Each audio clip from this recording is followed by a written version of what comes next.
Hello and welcome to another episode of the Indie Alternative Podcast. It's me, Chris. On this episode, I'm delighted to be joined by Ed Harcourt. Ed joins me to talk about his most recent collaboration supergroup type project, Loup Garoux, which features Browne of Senseless Things and Gorillaz and Richard Jones of The Feeling. Ed also talks about his writing and recording process and how he approaches his solo albums. I've been a fan of Ed's music since the first EP, so it was an absolute joy to speak to him. I've put links to his music and Loup Garoux's in the show notes, so please make sure you check that out because it's awesome. Just before we hit the interview, here are all the ways you can support the podcast. You can follow me on the socials, and those links are in the show notes. Also, if you want to buy me a virtual coffee, that would be amazing. And the link to that is also in the show notes. And lastly, if you haven't rated and reviewed the podcast, that would be brilliant, and it really helps. So that's it for the waffle. Here's Ed. Welcome to the podcast, Ed Harcourt. How are you? I'm very good. Yeah, I'm juggling a lot of things and spinning plates at the moment, but it's good. Whereabouts are you? So I'm actually sitting at my piano in my studio, the Wolf Cabin. I've sort of seemed to be making about 4 or 5 different records at the same time for projects of my own and then projects for other people. So it's good, but it's kind of, you have to teach yourself how to not trip over yourself and let it overwhelm you. Yes. Is it easier now that things are starting to sort of unlock or have unlocked, or is this? I've sort of seen it. Today was a really great day because when I moved out of London 4.5 years ago, and where I lived in London was sort of west W10, just north of Ladbroke Grove on the Harrow Road, and I used to do a lot of boxing at the All Stars and train there, and the Holy Trinity day would be basically going boxing at 9 in the morning and then go to the Porchester Turkish baths and have a sort of steam and a sauna and just chill, and then go to the Cow and have a thing called the Cow Special, which is a pint of Guinness with 6 oysters, and then have the fish stew. And then if it was kind of Saturday, and if I was allowed out, we'd probably play poker till about 7 in the evening, at which point we'd probably be pretty kind of soused, as you say. And today we did that for the first time since the beginning of the pandemic. I went boxing with Rich from Loup Garoux, who's one of my best friends, and then we went to the Porchester, and then we went to the Cow and had a quick lunch and had a Guinness, and it was just kind of like, oh my God, we haven't done this for so long, and it is quite extravagant and quite a delight. But I noticed everywhere I was, and I've noticed everywhere, even driving back to Oxfordshire and stopping off at the service station. Yes, some people have masks on, some people don't, but it does feel, I don't know. It feels like maybe we've got to some kind of point where kind of getting easier. I'm not sure, Yeah. Well, I mean, it's a good opportunity for you now as well to get back at it on the road, or maybe just, out promoting stuff. And this latest project, or the most latest project you're dealing with, the Loup Garoux, the super band kind of meaty project that you've got. I mean, that's the only way I could describe the album it's solid, isn't it? It really is. Yeah. I mean, the funny thing is that we didn't even spend that much time in the studio making it, but it's sort of happened over the last sort of 3-4 years, and it's just I don't know. We went on this tour with Supergrass just as the pandemic started. I think our last date was at Ali Pali on the 7th of March, and then about 2 weeks later was the first lockdown, and it was just the timing of it was just so bad. It was insane. So this is Browne from Gorillaz and Senseless Things, and your buddy Richard Jones, who most people would probably recognise from The Feeling. And I mean, how did it come about? How did you guys instigate this thing? What happened was I made this record called Furnaces with the producer Flood, and it was quite kind of a little bit of a departure from what I'd done before, and it was a lot louder, a lot angrier and heavier. a lot more experimental. And I came out on Polydor, and that didn't really work out. And then I just by chance moved out of London and built this studio. I just had a few songs that were kind of lying around that were from that era. And one day Rich came up and we sort of had a few ales and kind of talked into the night, and I was playing him a couple of songs, one of them being Gallant Distemper and Painter of Trophies. And I kind of said, I don't really know what to do with these, and we kind of suddenly had this little kind of bing moment, a little bit like in Step Brothers, where John C. Reilly and Will Ferrell they are we going to be best friends? And we kind of and we both looked at each other and said, wait a minute, we love each other and we've played together a few times, but not in anything that we've ever, really connected on. And why don't we just form a band? And then we were thinking, well, we need a drummer.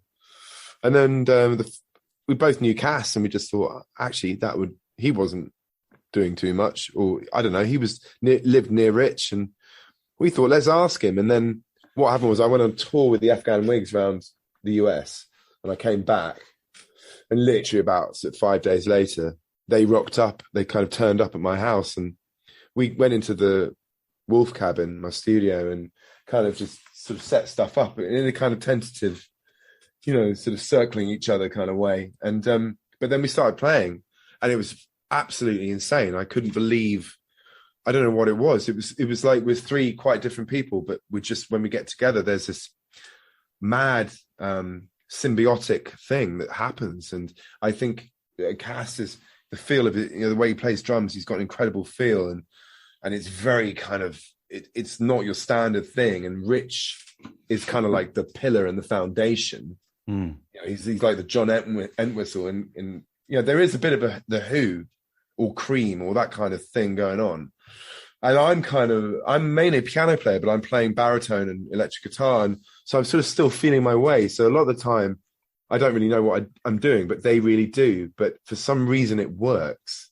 Yeah. So I end up playing like different chords, but then Rich is playing different bass lines, and then suddenly, and we'll do that for about 5 minutes, and then we'll sort of look at each other and go, right, stop, record, and then we'll sift through the recording and find the bits that we love, and then a song suddenly formulates, and then I get on a microphone and throw in a melody or whatever, or casters, or and Rich is I've always said, it's quite funny because Rich has to put up with me and Cass being the sort of idiots, jumping around the room.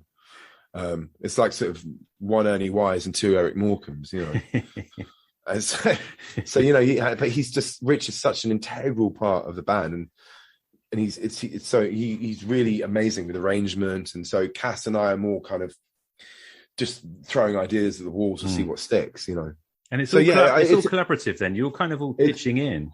Yeah, although there's been like a couple of songs where Cass has written a few and I've written a few, and then we just elevate it. And then there's been probably half of the album we've written together, and half of it is me, and half of it, and a quarter of it is me, and a quarter is Cass.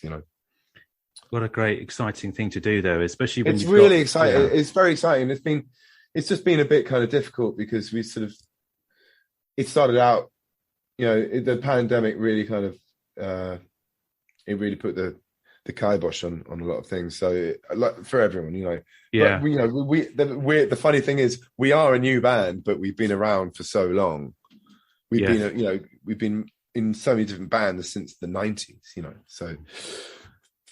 And you've got the single, The Illusionist, is out, isn't it? That came out this week. And you've got a beer as well. I mean, must be heaven. Yes, to have a beer. We have a beer. We have a beer so we're playing. Okay, so do I need to talk in the past tense, perhaps? Potentially, yes. We have had a beer. And it's called Strange Lands Wolf Moon IPA. And we went in there. It's based on the signature brew. We kind of followed the same template as the Roadie, which is a great, I think it was the Roadie IPA. And we've added, when we were there, we added a bit of orange zest, and they've added some blood orange. So it's a blood orange IPA. Mm-hmm. And there'll be there would have been about on that night, I guess 250 pints, hopefully consumed.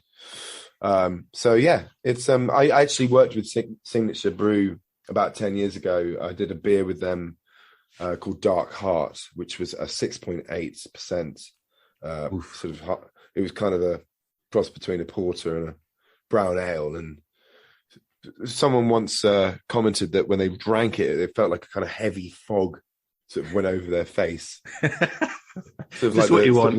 Sort of like the Grim Reaper's cloak, just sort of shrouding them, you know. So, which made me proud. Yeah, I mean, this Loup Garoux is this kind of something that you're going to keep on with? Is it like you planning already to do sort of more recordings together? Oh, definitely. I mean, we're about halfway through the second record. Oh, brilliant! It was, it's been quite testing because we're doing everything ourselves. We recently departed from our management literally around the just after the album came out, because it came out to sort of hardly any fanfare, and there's sort of no money, and we're kind of doing it. It's a real labor of love, so it's been quite difficult to get it off the ground, and we've kind of relied on. But people do really love the record, so that's why we do get people approaching us and ask, like yourself, and asking us to be involved in some shape or form, and it's just been quite difficult, and we're sort of doing. I'm not very good at doing all the admin stuff and the behind the scenes stuff, because I'm a bit spoiled. I sort of had it for so long. I always had other record labels and other people doing it, so it's very DIY. It's quite sort of we are doing it on a kind of working with TuneCore and Bandcamp, and doing, the vinyl was completely delayed, so it's not coming out until April. It was meant to come out obviously in October. It was delayed by 6 months because of COVID, because all the factories backed up, and so we're having to kind of explain to a few disgruntled fans who have bought the vinyl, that it's delayed, but there's nothing we can do about it. So it is very much a cottage industry. So we try not to let that get in the way of, being creative. We were here in the studio on Monday, and we just kind of jammed for about 3 hours and came up with 4 songs, in that 3 hours, and it was fantastic. But those constraints of record companies in the traditional sense, so once you've kind of deshackled from that, and you've got your own kind of fingers on like social media, and but as a promotional tool for what you're doing there, it's just you're reaching the fans instantly, and obviously that's going to generate interest that you can control, other than record companies speaking on your behalf. We have complete control, and that's really important.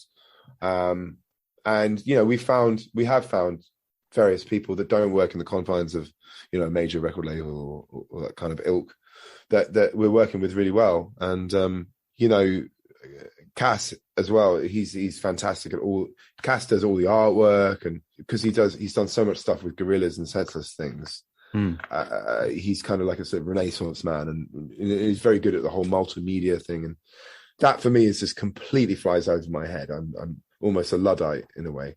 I literally just sit at the fucking piano and or guitar or the deck or the mixing desk and make records. I just, other than that, I'm just not very adept at it, It's the same thing. I know what I'm supposed to do with this podcast and everything, and I just can't. I can't do it. It's like there's an episode. What more do you want from me? It's hard. I think we're similar age. I'm 1st of September 77. I think you're August. No way. So so you're literally like basically 2 weeks younger than me. I enjoy it, but it's a pain, and I don't know. It is a pain. I mean, we're 44. I mean, we're not the right age. The kids, our kids. Have you got kids? Yes. Yeah, I've got 2. How many have you got? How old are they? 2 boys, 8 and 11, going on 16. So my son is 10, nearly 11. My daughter's 13. Yeah. And, they've grown up not knowing. I mean, they never knew a world without social media or what you're meant to do or how you're meant to, I mean, text. I don't.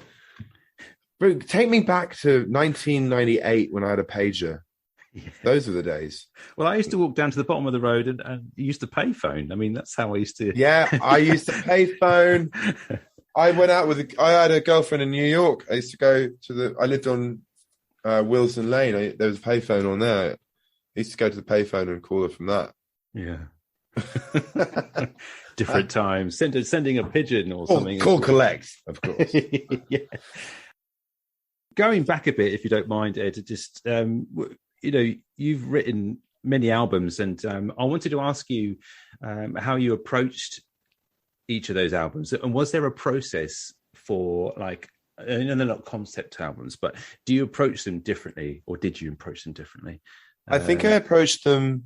I think back in the day, I didn't really approach them with any concept in mind. It was just kind of, I think the reason for that is that between about 1998 and 2000, I was down in Sussex and working as a chef. And I had I had a few days, I lived with my grandmother in this old rambling farmhouse. And when I had days off, all I did was write. I just wrote and wrote and wrote. And so by the time 2 years later, by the time I got to 2000, when I started at EMI, I had accumulated, 1,000 songs. And it was crazy. And I had all these songs just sitting there. So basically almost the first 2-3 albums, which basically, actually, I'm digging myself a hole here, because it's basically saying, well, how many songs are on an album? 11, 12.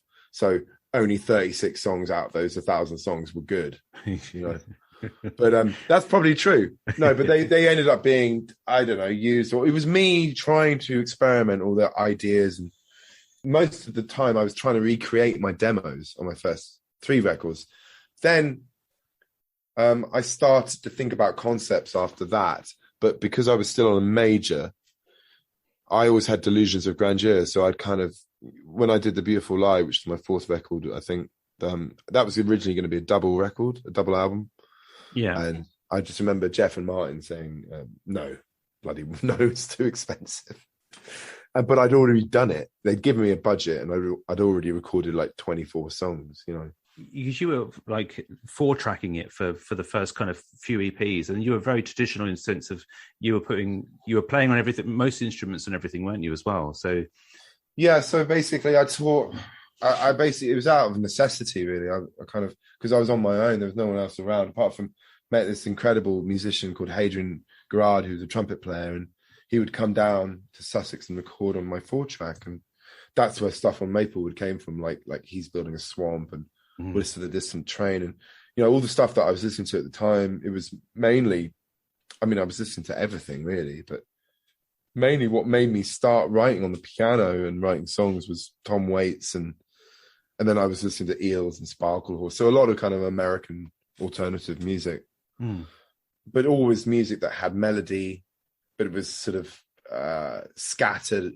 and soulful and heartfelt, but dark and weird and surreal, and that kind of totally spoke to me, and it completely tied into everything that I was, all the films that I was into, from Wim Wenders and Jim Jarmusch to all the books that I was into, the classics, and reading Hunter S. Thompson and Raymond Carver and Bukowski and all that kind of stuff. So yeah, I was very heavily influenced by, I wasn't particularly influenced by a huge amount of English music or English literature, sort of kind of hopped over the pond a little bit. But then I've come back and started to appreciate a lot of English music and English literature, and so it kind of, everything flips on its, as you get older, you start to, your influences change, Yeah.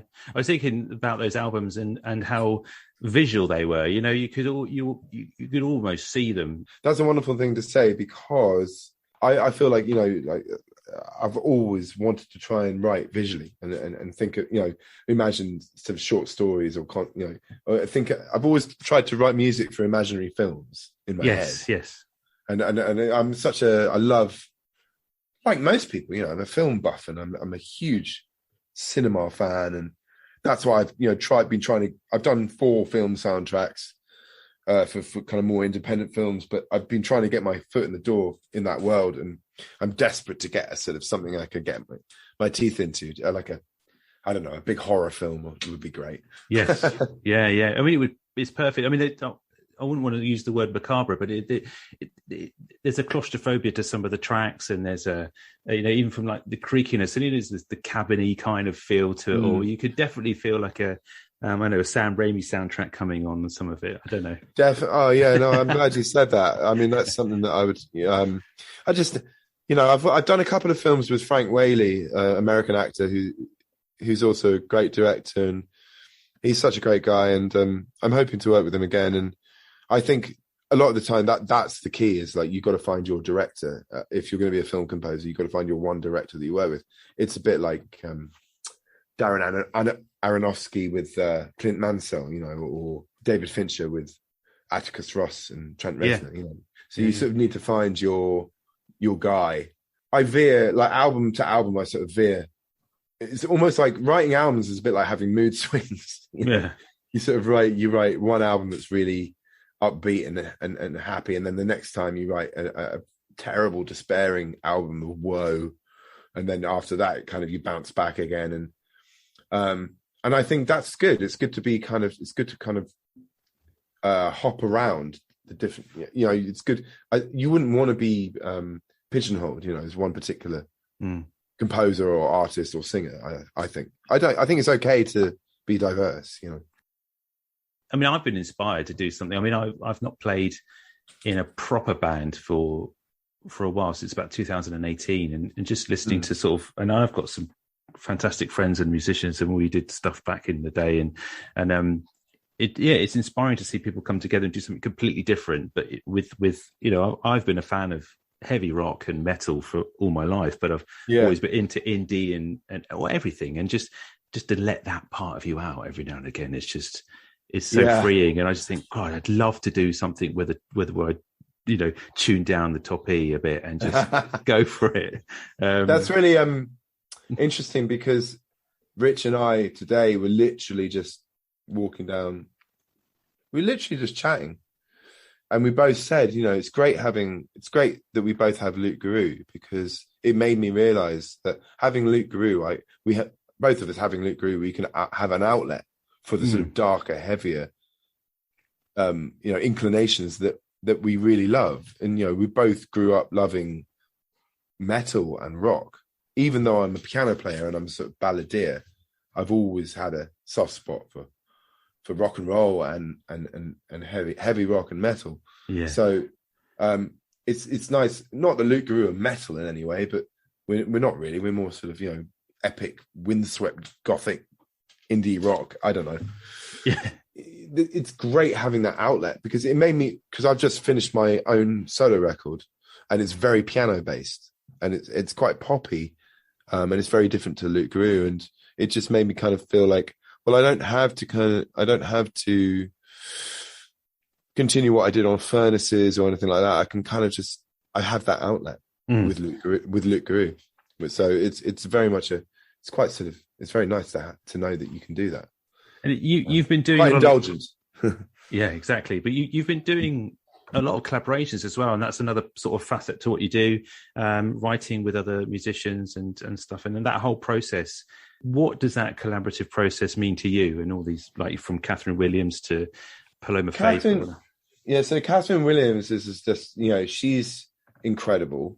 Literally before you called to interview me, I was literally a Zoom with her chatting about a song. At the moment, we're working on a record for a Swedish singer called Peter Jöback, who's a very kind of mainstream Swedish singer and huge in Sweden. And Catherine and I and Peter are kind of writing all the songs for his next record.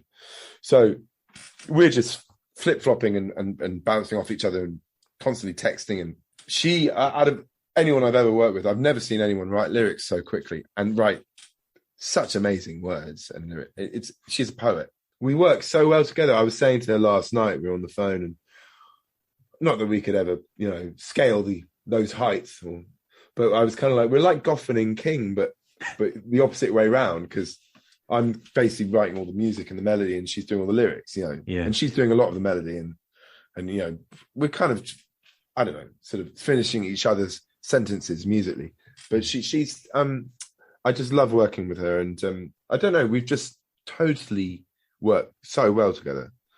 And we've been working together for almost a decade. So, wow. And I've just produced her new record, which is it's one of my favorite records I've ever done. It's so good. It's amazing, and I can't wait for people to hear it. It's beautiful and really different to a lot of her records, I think. So, and we did it here in the Wolf Cabin. So your solo album, then your new one, is there anything you can tell us about that? Obviously, it's piano driven, but how did you approach the writing on this one? So my solo album is called El Magnifico, and it stems from a song that I had when my son was born. I wrote a song called El Magnifico, and I had a sort of delusional idea about.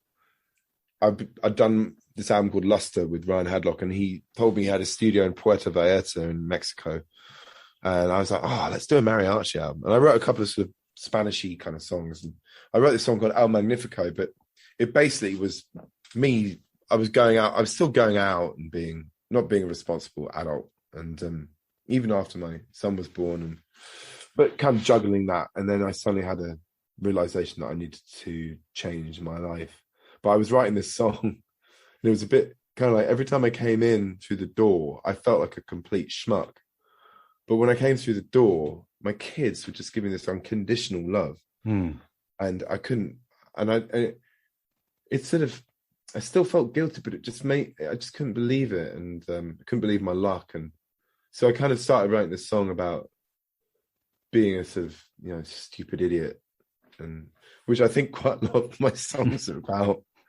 And it's just, a self-deprecating thing. And so I had the song, I played it live a huge amount of times, but I had never recorded it. And it was just sitting there. And then I started writing pretty much the whole album from the beginning of the pandemic. So the last 2 years, I didn't want to write a record that was that anyone wouldn't know that was influenced by being in lockdown or being isolated or being shut off and or going mad and looking at the recycling at the end of the week and being like, Jesus Christ, that is a lot of tequila, or whatever, or whiskey. And so the songs just started formulating, and then basically suddenly I had like a collection of songs that were good, and there's 2 duets on the album, proper duets. One with the male singer and one with the female, who I've both worked with.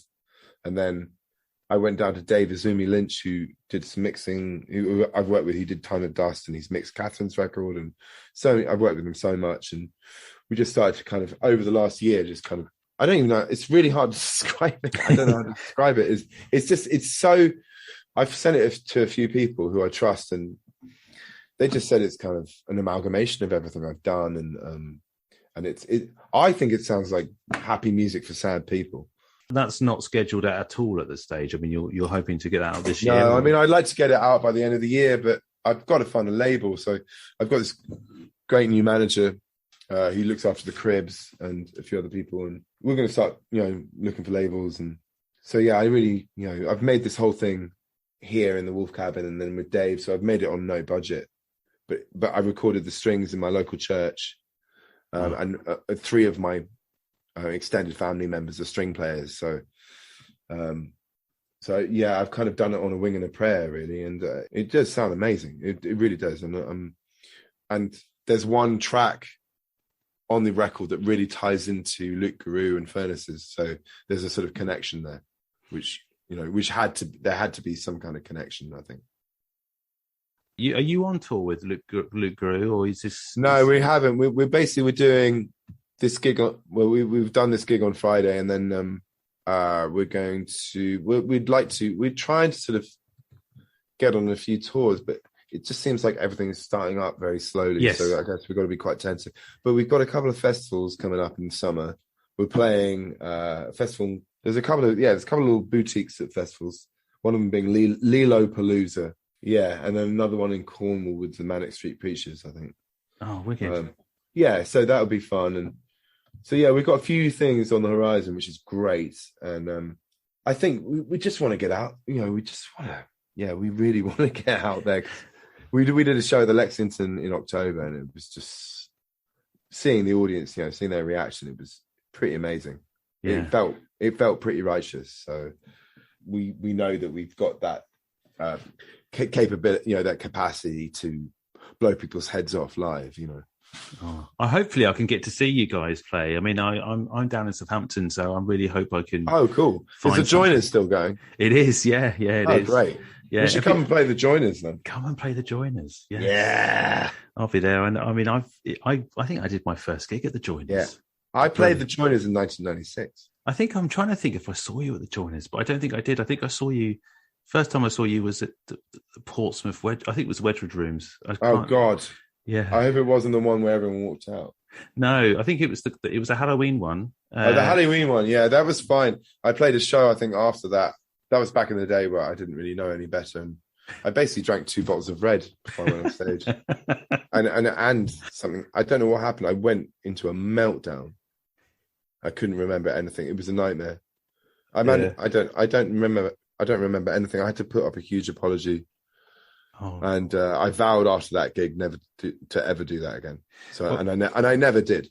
But it happens to all of us, doesn't it? I mean, my trousers fell down on stage, so that it can't get any worse. That's fine. That's performance art, man.